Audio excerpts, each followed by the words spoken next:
Hello दोस्तों। तो आज हम फिर आई हसीना दिलरुबा फिल्म का एक्सप्लेन करेंगे। तो यह कहानी शुरू होती है एक काली रात से, जहां पर तेज मूसलाधार बारिश में एक लड़की दूर से भागती हुई दिखाई देती है। ये लड़की रानी होती है, जो कि अपने पति से बचकर भाग रही थी। दौड़ते दौड़ते वो पुलिस स्टेशन पहुंचती है और हवलदार से कहती है कि प्लीज मुझे बचा लीजिए, नहीं तो मेरा पति मुझे मार देगा। और यहीं पर स्क्रीन ब्लैक हो जाती है और स्टोरी 2 महीने पहले शिफ्ट होती है। रानी अब ज्वालापुर से आगरा शिफ्ट हो चुकी है और उसने उसके परिवार से सारे रिश्ते नाते तोड़ दिए हैं और वो अब आगरा में पीजी में रहती है, जहां उसने ब्यूटी पार्लर का काम शुरू कर दिया है। उसी पीजी में जो पीजी की मालकिन होती है, उसको लगभग हर हफ्ते एक कंपाउंडर इंसुलिन का इंजेक्शन देने आता था। तो एक दिन जब रानी को बहुत अर्जेंसी में उसके पीजी से ब्यूटी पार्लर पहुंचना था, तो जल्दबाजी में वो उसके मैनिक यानी कि ये पुतले पीजी पर ही भूल जाती है। तभी वहां पर वो कंपाउंडर मालकिन को इंजेक्शन लगाने आता है और जब वो देखता है कि रानी उसके मैनिक यहीं पर भूल गई है, तो वो उनको रानी के ब्यूटी पार्लर पर ले जाता है। मैनिक तो एक बहाना था रानी से मिलने और बात करने का, क्योंकि जब इस कंपाउंडर ने रानी को देखा था, वो उससे मोहब्बत कर बैठा था। रानी उसके मैनिक कंपाउंडर से लेती है और उसके ब्यूटी पार्लर में काम करने के लिए वापस चली जाती है, लेकिन वो कंपाउंडर वहीं पार्लर के पास बैठ जाता है रानी से बात करने के लिए। काफी देर बाद जब रानी थोड़ा फ्री होती है, तो वो बाहर आकर देखती है कि वो कंपाउंडर अभी भी बाहर बैठा हुआ है और अब तो बारिश भी शुरू हो चुकी है। तो वो उसके पास छाता लेकर जाती है और कहती है कि आप यहाँ पर उसका इंतजार क्यों कर रहे हैं। तो वो डायरेक्टली ही रानी से पूछ लेता है कि क्या वो उसके साथ सिनेमा देखने के लिए चलेंगी। रानी इस डायरेक्ट क्वेश्चन की वजह से कंफ्यूजन में कहती है कि जी, और इस जी का मतलब कंपाउंडर हाँ समझ लेता है। इसलिए अब रानी से कहता है कि ठीक है, फ्राइडे 6 बजे डन करते हैं। इतने में ही वहां पर एक और आदमी छाते से ढका हुआ आता है। रानी उसे देखते ही समझ जाती है कि वो है कौन और उसके पास जाने लगती है, और वो होता है आरशु, रानी का प्यार और उसका पति। फिर हमें दिखाया जाता है कि आरशु उसकी जिंदगी किस तरह से जी रहा है। सबसे पहले तो वो ट्रैवल एजेंसी गुड्डू ट्रेवल्स के पास आता जाता रहता था, क्योंकि उसको थाईलैंड जाने के लिए पास चाहिए था, जिससे कि वो और रानी इंडिया से बाहर निकल सकें। और इसीलिए उसने और रानी ने मिलकर बहुत सारे पैसे भी गुड्डू ट्रेवल्स को दे रखे थे। आरशु भी आगरा में किराए से रहता था। एक अपाहिज लड़की पूनम के घर पर पूनम की एक टांग नहीं थी और उसे आरशु से प्यार हो गया था। जब भी वो आरशु से मिलती थी, वो आरशु से प्यार की उम्मीद करती थी, लेकिन ऑफ कोर्स आरशु उसको इग्नोर करता था, क्योंकि उसने उसका प्यार तो बहुत पहले ही रानी के नाम कर दिया था। आरशु और रानी आगरा शहर में बड़ी मुश्किल से एक दूसरे से मिल पाते थे, क्योंकि दुनिया के लिए आरशु मर चुका था और अगर कोई भी पुलिस वाला गलती से भी उसको देख लेता, तो वो दोनों बहुत ही बुरी तरह से फंस जाते। और जब भी वो मिलते, वो एक दूसरे से यही बात करते कि कब वो दोनों खुलकर मिल पाएंगे। ऋषु कहता है कि ट्रैवल एजेंसी से उसकी बात चल रही है और अगले हफ्ते तक उन्हें उनके पासपोर्ट्स मिल जाएंगे। फिर फ्राइडे का दिन आता है और वो कंपाउंडर, जिसका नाम अभिमन्यु होता है, वो तैयार होता है रॉयल सिनेमा जाने के लिए, क्योंकि आज वहां रानी भी आने वाली थी। लेकिन उसी शाम आरशु छुपके से रानी के रूम पर पहुंच जाता है। रानी उसको देखकर बहुत ज्यादा खुश होती है, क्योंकि कई दिनों बाद उन दोनों को एक साथ अकेले एक कमरे में बंद होने का मौका मिला था। और उस शाम को वो दोनों अपने शरीर के प्यास बुझा लेते हैं। और वहीं दूसरी तरफ अभिमन्यु, जिसने 6 बजे वाले शो की सारी टिकट्स बुक करवा ली थी, वो सिनेमा के बाहर ही बस रानी का इंतजार करता रह जाता है। रात में जब अभिमन्यु रानी के पीजी टमाटर देने के बहाने जाता है, तो रानी को उसको देखते ही याद आता है कि आज तो उसे सिनेमा जाना था अभिमन्यु के साथ। इसलिए रानी अभिमन्यु को सॉरी बोलती है और अभिमन्यु कहता है कि कोई बात नहीं रानी जी, हम अगले फ्राइडे आपका फिर से वहीं पर इंतजार करेंगे। अगले दिन रानी और आरशु फिर से सब्जी मंडी में मिलते हैं। वहां रानी ऋषु को बताती है कि कैसे उस रात अभिमन्यु सिनेमा के बाहर उसका इंतजार कर रहा था। इसी बात के बीच एक चोर बहुत तेजी से रानी का पर्स चुराकर भागने लगता है और उसको पकड़ने के लिए ऋषु भी उसके पीछे दौड़ने लगता है। लेकिन दौड़ते दौड़ते वो एक पुलिस की जीप के पास पहुंच जाते हैं और पुलिस को देखकर चोर और आरशु दोनों यू टर्न ले लेते हैं, क्योंकि आरशु भी तो पुलिस से बचता फिर रहा था। तभी उस पुलिस वैन में से उतरता है इंस्पेक्टर किशोर, वही ऑफिसर जिसने रानी के केस को सुलझाने में पूरी जी जान लगा दिया था। रानी जब इंस्पेक्टर किशोर को दूर से देखती है, तो वो भी वहां से उसकी पीजी की ओर भाग लेती है। लेकिन थोड़ी देर बाद इंस्पेक्टर किशोर रानी का पर्स लौटाने के लिए वहीं पर पहुंच जाता है। किशोर रानी को उसका पर्स लौटाता है और कहता है कि देखो, एक बार फिर भगवान ने उन दोनों को मिला ही दिया। शायद भगवान भी इंसाफ चाहते हैं।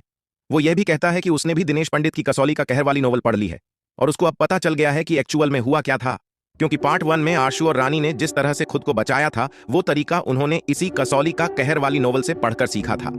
अब रानी और ऋषु दोनों फिर से सतर्क हो गए थे, क्योंकि आगरा पुलिस रानी के हर कदम पर नजर रख रही थी। वो दोनों एक दूसरे से फोन पर बात भी नहीं कर पा रहे थे, क्योंकि उन्हें पता था कि पुलिस उनकी कॉल डिटेल्स भी निकाल सकती है। इसलिए एक दिन ऋषु आगरा की कचरा इकट्ठे करने वाली गाड़ी पर एक मैसेज लिख कर भेजता है, जिसमें दिनेश पंडित की किताब की एक शायरी लिखी होती है। रानी जैसे ही उस मैसेज को पढ़ती है, वो समझ जाती है कि यह अरशु ने उसके लिए भेजा है और उस रात वो वहां के नजदीक पीसीओ एसटीडी टेलीफोन वाले के यहाँ पहुंच जाती है। उस फोन पर आरशु का कॉल आता है और वो दोनों कई दिनों बाद बात करते हैं। आरशु कहता है कि हमें बहुत ज्यादा सतर्क रहना होगा और हो सकता है कि पुलिस तुम्हें पूछताछ करने के लिए भी बुलाए। अगले दिन वैसा ही होता है। रानी को पुलिस स्टेशन बुलाया जाता है। इंस्पेक्टर किशोर उससे पूछता है कि नैतिक वर्मा नाम का इंसान कौन है जिससे तुम घंटों फोन पर बात करती रहती हो। बेसिकली आरशु रानी को नकली नाम से फोन करता था। वो नाम था नैतिक वर्मा। रानी बात को घुमा देती है और वो कहती है कि उस इंसान ने उसको उसका नाम राहुल बताया था और उन दोनों में दोस्ती बढ़ी रही थी कि तभी एक दिन उसकी पत्नी का फोन आया और तभी से उसने राहुल यानी कि नैतिक को फोन करना बंद कर दिया। इतने में पीछे से डीजीआई मृत्युंजय पासवान वहां पर आता है और अब उसकी बारी होती है इस केस को हैंडल करने की। सबसे पहले तो वो रानी को बताता है कि वो है कौन। वो नील का सगा चाचा होता है और अब वो नील का बदला लेने के लिए इस केस को हैंडल करने के लिए आया है। वो रानी से कहता है कि आरशु से कह देना कि उसके मोंटू चाचा उसको छोड़ेंगे नहीं, और यह सुन के रानी वहां से चली जाती है। पुलिस रशु को ढूंढते ढूंढते गुड्डू ट्रेवल्स तक पहुंच जाती है, जिसे देखकर रशु समझ जाता है कि उनके सारे पैसे बर्बाद हो चुके हैं जो उन्होंने उस ट्रैवल एजेंसी को दिए थे और अब उन्हें उनके पासपोर्ट्स तो किसी भी हालत में नहीं मिलने वाले। फिर पुलिस पूनम के घर भी पहुंच जाती है जहां पर ऋषु किराए से रहता था, लेकिन क्योंकि पूनम आरशु से प्यार करती थी तो वो आरशु के बारे में पुलिस को कुछ भी नहीं बताती और पुलिस वहां से चली जाती है। मगर पूनम को अब आरशु पर शक हो गया था कि आरशु ने ऐसा क्या किया है कि उसको पुलिस ढूंढ रही है। यह सब देखते हुए रशु और रानी बहुत ज्यादा घबरा गए थे। रशु कहता है कि वह पुलिस को सरेंडर कर देगा, लेकिन रानी कहती है कि नहीं, शायद अभी भी एक रास्ता है। वो कहती है कि वो कंपाउंडर अभिमन्यु से शादी करेगी जिससे पुलिस का शक कम हो जाएगा और धीरे धीरे यह केस भी क्लोज हो जाएगा। आरशु के मना करने पर भी रानी अभिमन्यु से शादी कर लेती है। रानी ने अभिमन्यु से शादी तो कर ली थी, लेकिन उससे कोई भी शारीरिक संबंध बनाने से दूर रहती थी और इसलिए एक दिन फ्रस्ट्रेशन और नशे में रानी के मुंह से गलती से अभिमन्यु के सामने आरशु का नाम निकल जाता है। अब अभिमन्यु को पता चल चुका था कि आरशु जिंदा है, इसीलिए अभिमन्यु रानी से कहता है कि उसे आरशु से मिलना है और वो तीनों फिर मिलते हैं। और अब यहां से कहानी में ट्विस्ट एंड टर्न्स शुरू होते हैं, तो बहुत ध्यान से सुनना। अभिमन्यु आरशु से कहता है कि वो रानी से बहुत ज्यादा मोहब्बत करता है, लेकिन रानी की खुशी के लिए वो उन दोनों की हेल्प करेगा। देश से भागने के लिए वो उन दोनों के लिए पासपोर्ट की जुगाड़ लगवा देगा, क्योंकि उसके पास काफी ज्यादा जान पहचान है। रानी और आरशु दोनों एग्री कर लेते हैं, लेकिन कहीं ना कहीं आरशु को अभिमन्यु पर थोड़ा सा शक भी था, मगर उन दोनों के पास इस समय कोई भी रास्ता नहीं था। इसलिए वो दोनों अभिमन्यु पर भरोसा करते हैं और इस प्लान के लिए तैयार हो जाते हैं। अभिमन्यु आरशु से कहता है कि वो उसके क्लिनिक में रहे जब तक कि वो उन दोनों के पासपोर्ट की व्यवस्था न कर दे, और वो आरशु को उसके क्लिनिक में छोड़कर रानी के पास चला जाता है। वो रानी से कहता है कि कुछ दिनों बाद तो वो इंडिया से चली जाएगी, तो क्या एक आखिरी बार वो उसके साथ बाहर घूमने चलेगी। रानी मान जाती है क्योंकि अभिमन्यु उन दोनों की इतनी ज्यादा हेल्प भी कर रहा था। थोड़ी देर बाद अभिमन्यु के क्लिनिक पर आरशु का पीछा करते करते पूनम वहां पर पहुंच जाती है। पूनम आरशु को ब्लैकमेल करती है कि वो उसके साथ चले, नहीं तो वो उसके बारे में सब कुछ पुलिस को बता देगी। आरशु पूनम से कह देता है कि बस 3 महीने का टाइम उसको दे और फिर वो उसके पास आ जाएगा, और ये सुन के पूनम वहां से चली जाती है। अब थोड़ी देर बाद उस क्लिनिक पर एक और इंसान वहां पर आता है और आरशु उसको नहीं जानता था वो कौन होता है। वो हमें स्टोरी में आगे पता चलता है। फिर थोड़ा समय बीतने के बाद अभिमन्यु आरशु के लिए खाना लेकर उसकी क्लिनिक पर पहुंचता है। वो ऋषु से पूछता है कि यहाँ पर कोई आया था क्या, तो रशु मना कर देता है, लेकिन तभी उसे नीचे मिट्टी और चप्पल के निशान दिखते हैं। वो समझ जाता है कि यहाँ पर कौन आया था और क्यों आरशु अभिमन्यु को नहीं बता रहा था कि यहाँ पर कौन आया था। अभिमन्यु रशु से कहता है कि उस इंसान का नाम लल्लन है और वो अभिमन्यु को बहुत टाइम से ब्लैकमेल कर रहा है, इसलिए वो टाइम टू टाइम उसके पास पैसे लेने के लिए क्लिनिक आता था। और यहाँ अभिमन्यु रिवील करता है कि कुछ साल पहले उसने उसके चाचा और उसके सारे फैमिली मेंबर्स को किस तरह मारा था। उसने लल्लन से कहकर एक जहरीला सांप मंगवाया था, जिससे उसने उसके सारे फैमिली मेंबर्स को दसवाया और मरवाया। उसने ने ऐसा इसलिए किया था क्योंकि उसके चाचा ने उसके हिस्से की प्रॉपर्टी उनके कब्जे में कर रखी थी। ये बात आरशु को पता चल गई थी, और क्योंकि उसे लगा कि क्योंकि अभिमन्यु इतना ज्यादा खतरनाक इंसान है तो हो सकता है कि वो रानी को कोई नुकसान पहुंचाए, इसलिए वो अभिमन्यु पर हमला कर देता है। लेकिन अभिमन्यु आरशु को धक्का देकर गेट लॉक करके रानी के साथ घूमने चले जाता है। रानी और अभिमन्यु जब वापस घर आते हैं तो वो रानी को उसका कबर्ड खोल के दिखाता है। उस कबर्ड में दिनेश पंडित की सारी किताबें रखी होती हैं, जिसका मतलब ये था कि वो भी दिनेश पंडित का बहुत बड़ा फैन था और उसी एक किताब से इंस्पायर होकर उसने सांप का यूज करके उसकी फैमिली मेंबर्स को मरवाया था। कहानी अब यहां से सीधे कट होकर स्टार्टिंग वाले सीन पर पहुंचती है, जहां पर मैंने बताया था कि रानी भागते भागते पुलिस स्टेशन पहुंचती है और कहती है कि उसका पति यानी कि अभिमन्यु उसे मार देगा। डीजीआई मृत्युंजय कहता है कि तुम तो यहां पर सेफ हो, तो वो किसको मार देगा। तो रानी कहती है कि आरशु को प्लीज उसे बचा लीजिए। पुलिस को लगता है कि फाइनली अब ठनी पहाड़ के नीचे आई है और केस सॉल्व हो चुका है, तो डीजीआईपीआर है। जैसे ही पुलिस अभिमन्यु के घर पर पहुंचती है तो वहां पर उन्हें ना तो ऋषु मिलता है और ना ही अभिमन्यु। तभी किशोर को फोन आता है कि आगरा में एक जगह पर 2 जनों की लाश मिली है। पुलिस को लगता है कि वो दोनों अर्शु और अभिमन्यु ही होंगे, तो वो रानी को लेकर वहां पर पहुंचते हैं। लेकिन पता चलता है कि वो बॉडीज पूनम और अभिमन्यु की थी, यानी कि अर्शु फिर से पुलिस से बच निकला था। पुलिस वाले अब रानी को 3rd डिग्री देते हैं और इतना मारते हैं कि पूरे मीडिया में खबर फैल जाती है। और उनका प्लान भी यही था कि रानी को पिटते देख ऋषु जरूर सामने आएगा, और होता था भी वैसा ही है। अर्शु एक वीडियो बनाकर जारी करता है जिसमें वो कहता है कि वो आज से 3 दिन बाद सरेंडर करेगा रेलवे ब्रिज पर रात 8 बजे, लेकिन सिर्फ और सिर्फ तभी जब रानी उसके पास चलकर आएगी, जिससे उसको यकीन हो जाएगा कि रानी सेफ है। पुलिस एग्री कर लेती है और उस रेलवे ब्रिज पर तैयारी शुरू कर देती है। उन्हें पता था कि नीचे यमुना नदी में मगरमच्छ है, तो वो पानी में कूदने की गलती तो बिल्कुल नहीं करेंगे, इसलिए वो रेलवे ब्रिज को चारों तरफ से गिरने की तैयारी शुरू कर देते हैं। फिर 3 दिन बाद रात को ऋषु रेलवे ब्रिज पर होता है।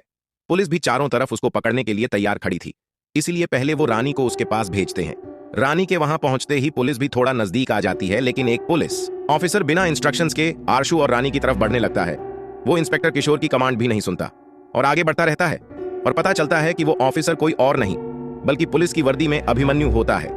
यह देखकर पुलिस शॉक हो जाती है और सोचती है कि फिर वो लाश किसकी थी, लेकिन इतने में पुलिस वाले देखते हैं कि अभिमन्यु गन उठाता है और अर्शु पर तान देता है, क्योंकि वो रानी को आना चाहता था। उन दोनों में वहां पर लड़ाई होने लगती है, जिसकी वजह से वो तीनों पानी में गिर जाते हैं और पुलिस एक बार फिर से अर्शु को पकड़ने में नाकामयाब होती है। यह सब होने के बाद डीजीआई मृत्युंजय एक मीटिंग बुलाता है और सबसे कहता है कि हमें किस कदर बेवकूफ बनाया गया है, और वो सारा गेम समझ चुका है। वो कहता है कि अभिमन्यु के क्लिनिक में जब अर्शु बंद था, तो उस क्लिनिक के सामने वाले एटीएम में एक फुटेज कैद हुई है, जिसमें वो देखते हैं कि सबसे पहले तो पूनम अर्शु से मिलने जाती है और बाद में लल्लन, जो कि टाइम टू टाइम अभिमन्यु के क्लिनिक में आता रहता था वो जाता है। तो जो 2 लाश उन्हें उस दिन मिली थी, वो पुलिस वालों को कंफ्यूज करने के लिए वहां रखी गई थी। एक लाश पूनम की थी, क्योंकि उसे अर्शु का सच पता था, और एक लल्लन की, जिसे अभिमन्यु का सच पता था। दोनों को मारकर अर्शु और अभिमन्यु का फायदा हुआ। उसके बाद उन्हें एक और सीसीटीवी फुटेज मिलती है, अभिमन्यु के घर के सामने वाली। ये उस रात वाली फुटेज थी जब रानी उसके पति से बचते हुए पुलिस स्टेशन आई थी। फुटेज में दिखता है कि अभिमन्यु और रानी उनके घर 7 बजे पहुंचे, और फिर एक आदमी उनके घर आया जो कि अभिमन्यु था, और उसके बाद रानी उस घर से निकलती है, जहां पर वो भागते भागते पुलिस स्टेशन पहुंचती है। फिर फुटेज में दिखता है कि थोड़ी देर बाद ऋषु और अभिमन्यु दोनों उस घर से निकलते हैं एक बाइक पर, यानी कि उन तीनों की मिली भगत थी, क्योंकि उन तीनों को ही पुलिस से बचना था और इन्होंने प्लान बनाया था, जिसमें इन्होंने डिसाइड किया था कि ये रेलवे ब्रिज से कूदे। अब रेलवे ब्रिज से कूदकर ये तीनों मगरमच्छ से कैसे बचे, ये पुलिस को अभी भी समझ नहीं आ रहा था। लेकिन क्योंकि इस केस को बहुत ज्यादा टाइम हो गया था, तो डीजीआईसी ऑफिसर ने डीजीआई से कहा कि अब इस केस को बंद कर दो और दूसरे काम में लगो, और वैसा ही होता है। फिर हमें दिखाया जाता है कि 6 महीने बाद अभिमन्यु और रानी हिमाचल में देवसर नाम के गांव में रह रहे होते हैं, जहां फ्लैशबैक में दिखाया जाता है कि उस रात पानी में क्या हुआ था। रानी को यह लग रहा था कि उस रात अर्शु को मगरमच्छ ने खा लिया था, क्योंकि अर्शु की आखिरी झलक उसने यही देखी थी। लेकिन असली सच अभिमन्यु जानता था। उसने रानी को पाने के लिए अर्शु को थोड़ा सा धोखा दिया था। उसने जानबूझकर पानी के अंदर अर्शु को मगरमच्छ की ओर धकेल दिया था, जिससे कि अर्शु को मगरमच्छ खा ले और वो रानी के साथ उसका जीवन बता सके। लेकिन फिर 6 महीने बाद रानी को संकेत मिलता है। उसको एक नोटबुक में एक शायरी लिखी हुई दिखती है। ये वैसा ही मैसेज था जैसा अर्शु रानी से कांटेक्ट करने के लिए लिखता था, जिसका मतलब ये था कि अर्शु अभी जिंदा था। उस मैसेज में अर्शु ने रानी को मंदिर के पास मिलने बुलाया था, और वहां मिलकर उसने रानी को सब कुछ बता दिया कि कैसे अभिमन्यु ने उसको मारने की कोशिश करी थी। फिर रानी ने प्लान बनाया अभिमन्यु को पकड़वाने का। उसने दिनेश पंडित की मगरमच्छ का शिकंजा वाली किताब डीजीआई मृत्युंजय को भेज दी। इस किताब के सिर्फ और सिर्फ 3 प्रिंट थे, जिसके वजह से किसी ने भी ये कहानी पढ़ी नहीं थी। मृत्युंजय ने जब वो किताब पढ़ी तो उसे समझ आ गया कि उस रात वो तीनों कैसे बचकर भागे होंगे। रानी ने उस किताब में उसका एड्रेस यानी कि देवसर का नाम भी लिखा था, जिससे कि वो वहां पर पहुंच सके। उसी टाइम वो अभिमन्यु को भी उस झरने वाली लोकेशन पर बुला लेती है। एक तरफ वहां पुलिस आ गई थी और दूसरी तरफ अभिमन्यु और रानी के पीछे खाई में गिरता हुआ झरना। वो अभिमन्यु से कहती है कि तुम उसको कभी भी नहीं पा सकते, क्योंकि उसने अर्शु और उसके साथ बहुत बड़ा धोखा किया है। और यह कहकर वो वहां से कूद जाती है। पुलिस अभिमन्यु को कैद में ले लेती है, और जब रानी पानी में से बाहर निकलती है तो वो एक जुलूस में मिक्स हो जाती है, जहां पर ऋषु उसका इंतजार कर रहा था, और दोनों लवर्स फाइनली मिल पाते हैं। मूवी के एंडिंग में एक बहुत बड़ा रिवील हमें देखने को मिलता है। वो ये होता है कि अभिमन्यु के पास इतनी सारी दिनेश पंडित की किताबें इसलिए थीं क्योंकि दिनेश पंडित उसके पिता थे। ये सुनकर डीजीआई मृत्युंजय शॉक हो जाता है। ये सीधा सीधा हिंट है कि आगे की कहानी कैसे होगी। उस कहानी में अभिमन्यु का एक बार फिर से बहुत बड़ा रोल रहेगा। आई होप कि आपको मेरी आवाज में यह नरेशन बहुत ज्यादा अच्छा लगा होगा। चैनल को सब्सक्राइब जरूर कर दे देना, वीडियो को लाइक कर देना। तब तक के लिए ये वाली वीडियो देख सकते हो। तो गुड बाय दोस्तों।